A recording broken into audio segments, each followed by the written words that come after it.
Dr. Hillyer is a graduate of Bristol University and has undertaken specialist training in equine internal medicine before she moved to the Horse Racing Regulatory Authority.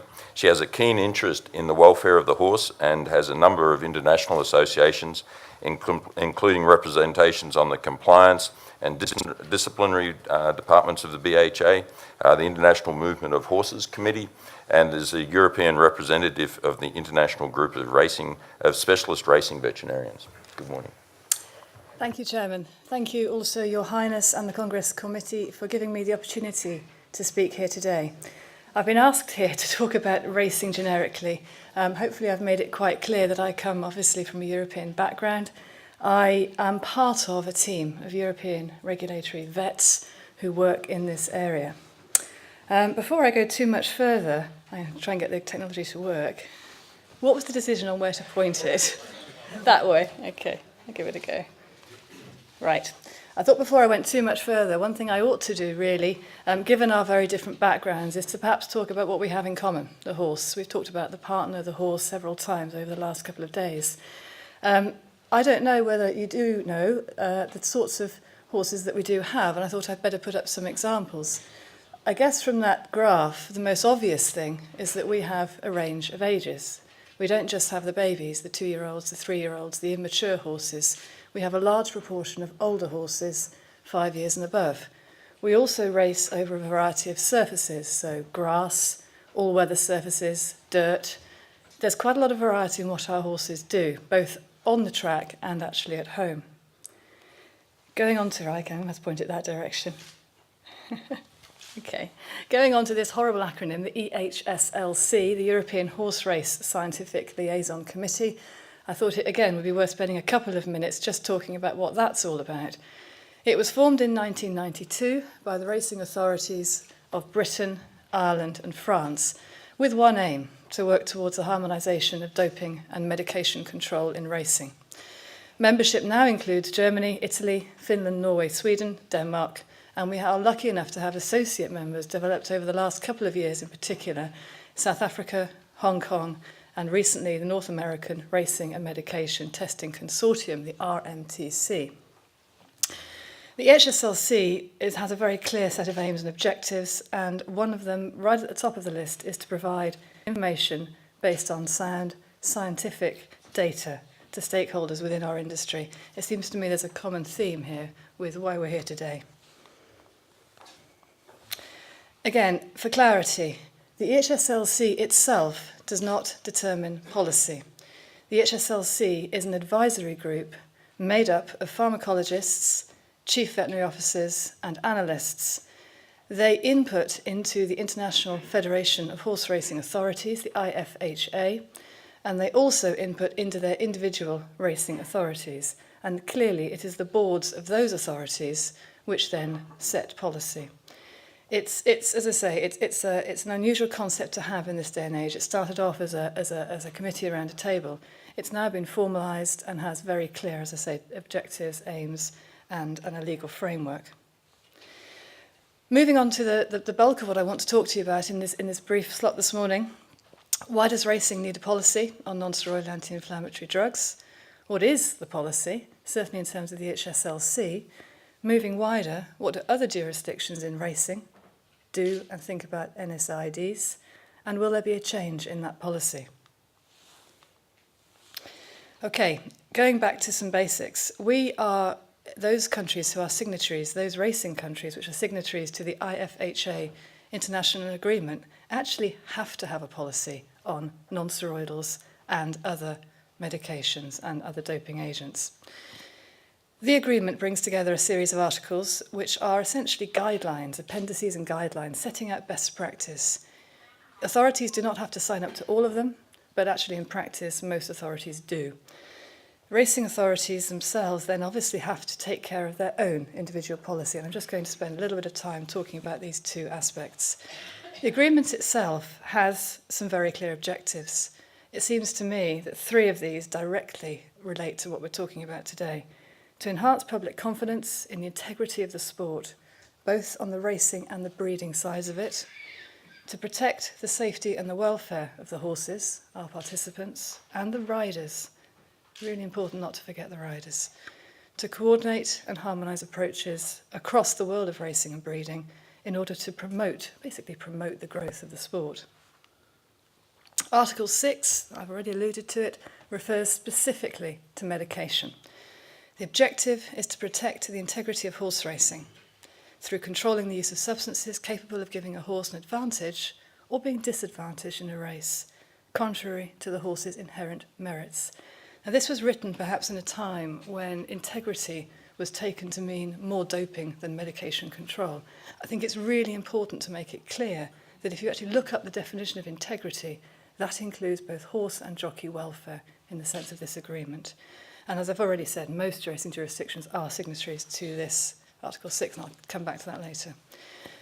Turning to individual racing authority policy, I wasn't going to go through the individual policies of each of our countries. As I say, we come together in HSL Sea, and then each country may have slight variations related to culture, values, things we've talked about. But I think it can be boiled down to 5 basic questions. What is in the best interests of the health and welfare of the sport's participants? What is in the best interest of the integrity of the sport? What is in the best interest of the thoroughbred breed in the long term? And I should add in standardbred there as well if we're talking about racing generally. Will it support international harmonisation of medication and doping control? And will it support the spirit of horse racing? All of us get touched by this, the spirit of what we do, and it's there very deliberately. Moving on to what the policy actually is. It's actually quite simple. We're actually quite simple people, vets, scientists. At the end of the day, we come back to basic principles. We believe that horses must not race under the effects of drugs, and that includes non-steroidal anti-inflammatory drugs. The approach centres on controlling drug use on race day. That is achieved through the use of international screening limits, which reflect irrelevant plasma or urine concentrations of those drugs. You've heard a lot about that over the last 24 hours. I think the important bit to make absolutely clear is that this is not a no-use approach. We completely support the judicious use of drugs, genuine therapeutic drugs, in training. And we achieve that through something called the Code of Medication. Come on to that. As I say, the intention is that they must not race under the direct influence of medication. And just expanding on that a little bit, what we need to do is ensure, through the science, again, as we've heard through the last few hours and yesterday, is that racing, and so the wider public, can be reassured that in a race, any drug remaining from veterinary treatment, genuine veterinary treatment, is below a level where it has an effect on the horse. And I've put this in red because I think if you take nothing else from this, I would really hope you would take this line. Medication should be an aid to recovery, not a tool to enable a horse that should be resting and recuperating to race or train.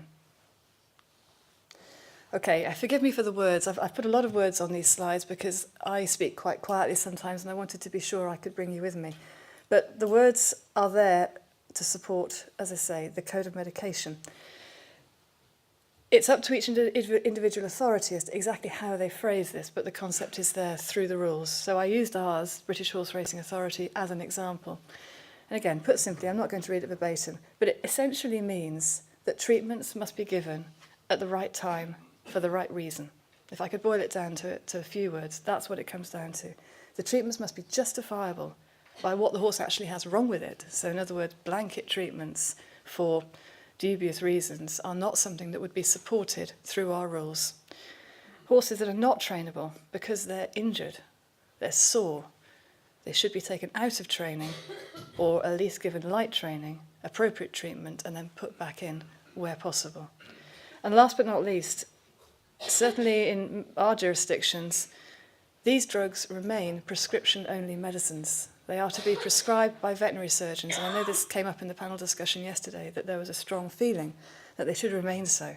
They're strong drugs, if you like. Left lying around, not a great idea. We actually have legal implications too in terms of being able to use them, and again, that was brought up yesterday, and it's not a small consideration. If we don't look after our privilege to use these drugs, we may find we don't have that privilege, and it's something that we feel strongly about. Okay, On to some practicalities. Now, I'm going to go fairly quickly through this because you've had a lot of excellent detail on how we actually do this with the international screening limits. Basically, we essentially test on race day in order to control here. We have out-of-competition testing, and then I wanted to just talk briefly about the laboratory implications of what we do, or the laboratory aspects. Again, I'm not going to apologise for labouring the point. The point here is to ensure the horse is free from the effects of drugs at the time of the race. We do administration studies to determine these graphs that you've seen of concentration against time, whatever the drug is. We then derive scientifically an international screening limit, and I will just make it clear here that there is a confusion in terminology sometimes. This is not a threshold, just for complete clarity. Thresholds involve looking at thousands of horses' data and then looking at what is, if you like, natural within that population. An international screening limit is set according to where we believe the effect of the drug stops. So that's a big difference. It gets confusing because there are jurisdictions who use the terms interchangeably. So just for clarity. The ISL corresponds to detection time, and that detection time is what we communicate to vets and trainers. I will just say that it's this communication part that's absolutely crucial. Vets, trainers ask us for information. It's up to us to give it to them. If we don't give it to them in a timely fashion and in the right way, what we find is that they were not going to have the regulatory ammunition, if you like, to back up what they want to do. I have vets saying to me an awful lot, I don't particularly want to be doing whatever it is I'm doing, but I know that if I don't do it, the vet down the road will. As far as I'm concerned, communicating these detection times is all about giving those vets the opportunity, the strength, whatever, to be able to say, actually, I'm not going to treat that horse. And I know that if you go down the road to vet 1, 2, 3, they won't treat that horse either because you'll get caught. There is a line and you know where it is. That's what the communication is all about. Okay, again, you've seen a lot of this, so I'm not going to go into great detail about it. Essentially, we perform a study. We administer medications to horses, variable numbers depending on the power. And again, Ken to talk that through very scientifically yesterday, so I'm not going to go through it again. We determine the relevant plasma concentration, the concentration that we believe the drug doesn't have an effect. We set a harmonised international screening limit related to that after a risk analysis. Now, the risk management part of it is again really important. The data are the data. You can't change science. You can try and change how you present it, but you can't change the science. What we do in each and every case for these medications is consider how they're used, why they're used, potential for abuse, and then put in a management step. And that is, I have to say, that's probably one of the most important things that we do in the HSL Sea, is come to an agreement about what that step should be. That then produces the harmonised detection time. It's then for the stakeholders, the vets, the trainers, particularly the vets, to use their scientific judgment to convert the detection time into a withdrawal time. Okay, I just wanted to put a quick example. We'll come back to this graph. So I just wanted to show the sort of data we have, but I think, as I say, you've seen quite enough of those sorts of graphs. Moving on to out-of-competition testing, this is really important. In our world, it's really important. Why is it important? Because of that code of medication, that principle that I talked about earlier on. We have to ensure that non-steroidal anti-inflammatories, as with other medications, are not abused during training. Horses spend most of their time in training, let's face it. We see them for a very short period of time on the racecourse. We need to make sure that we don't treat them, on the one hand, on a racecourse and completely differently at home. For this, we don't use screening limits, certainly in Britain.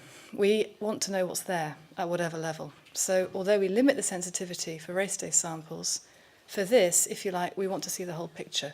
That enables us to know what's going on. It's extremely important in order to then be able to feed back into policy if we're not getting it right, or if we have to change what we do.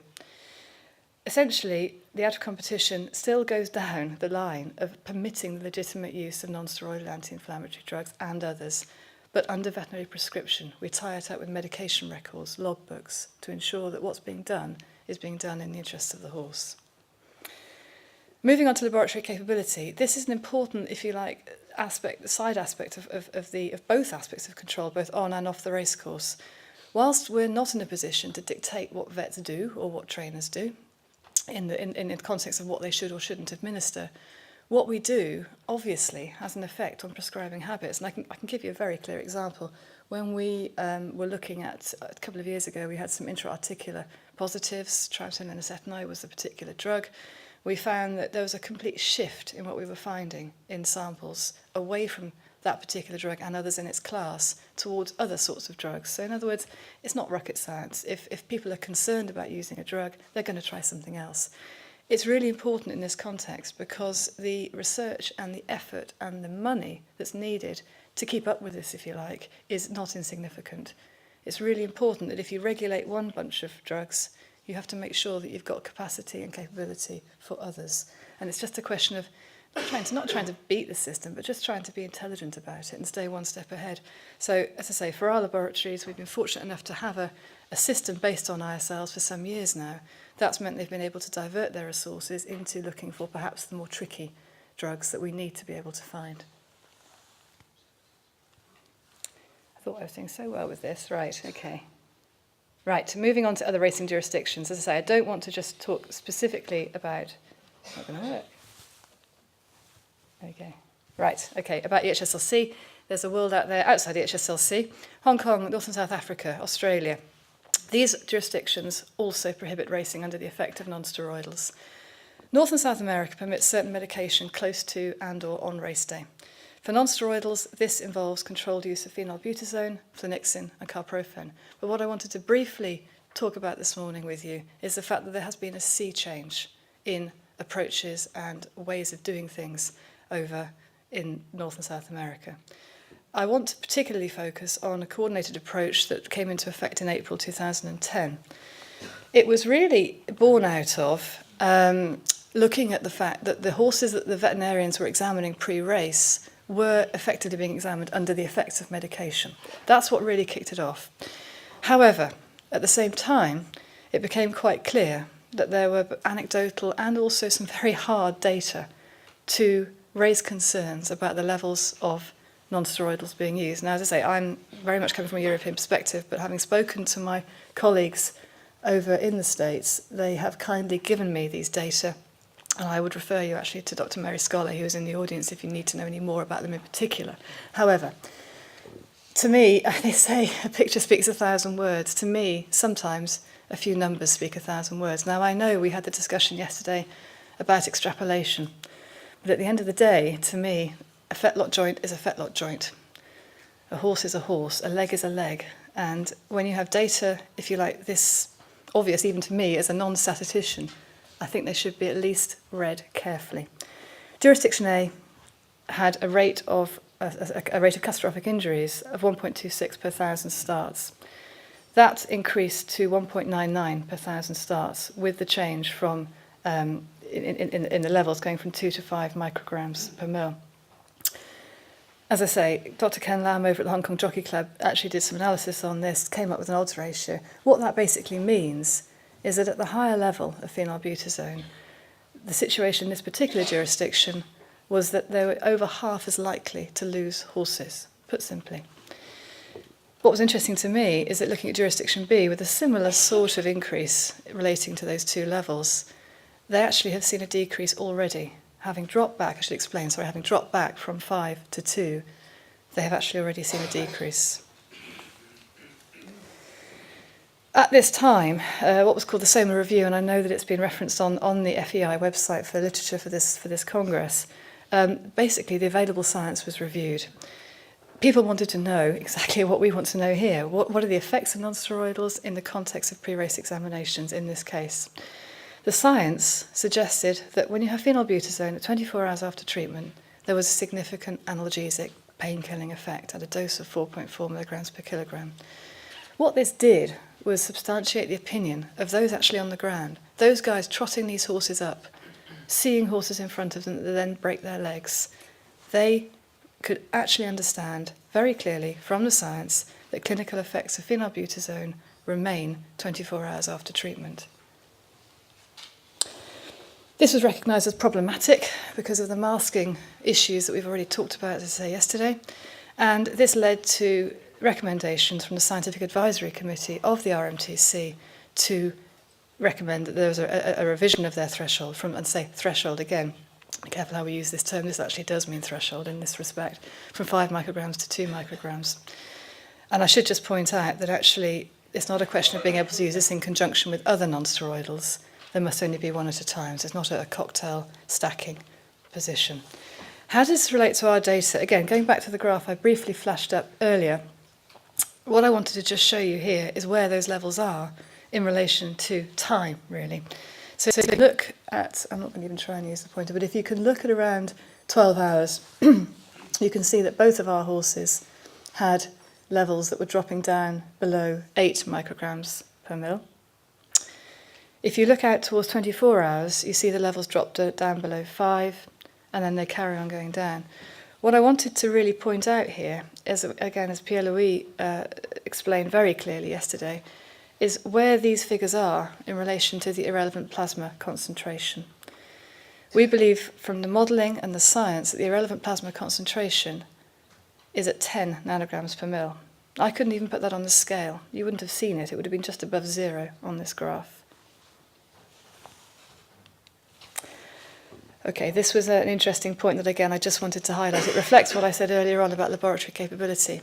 When this was presented in April, Dr. Rick Arthur, as chair of the Scientific Advisory Committee, made the point that whilst it doesn't solve the problem, it was a move in the right direction. And he specifically mentioned corticosteroids. In other words, the consensus seemed to be that whilst the regulation was incredibly important to move in this direction, it was recognised that until other drugs are also equally well dealt with, handled, considered, that we still weren't quite in the right place. Right, nearly finished. Last slide coming up, if I can get them to come up. Okay. Will there be a change in policy? Well, the short answer is no. There will not be a change in racing's policy. I hope I've explained why we're where we are and how we do it. You have our countries, HSL Sea countries, Hong Kong, and those in this position where they are aiming and trying through the use of ISLs to have medication-free competition. You have a position where North and South America are moving very, very quickly in that direction. My question is, which direction are the FEI going in? In order to just clarify this, I went to the HSL Sea. We had a meeting in July to put it really to them that this was our policy in a short sentence, relatively short sentence. And I will read it. Horses should not race under the effects of any drugs, including non-steroidal anti-inflammatories.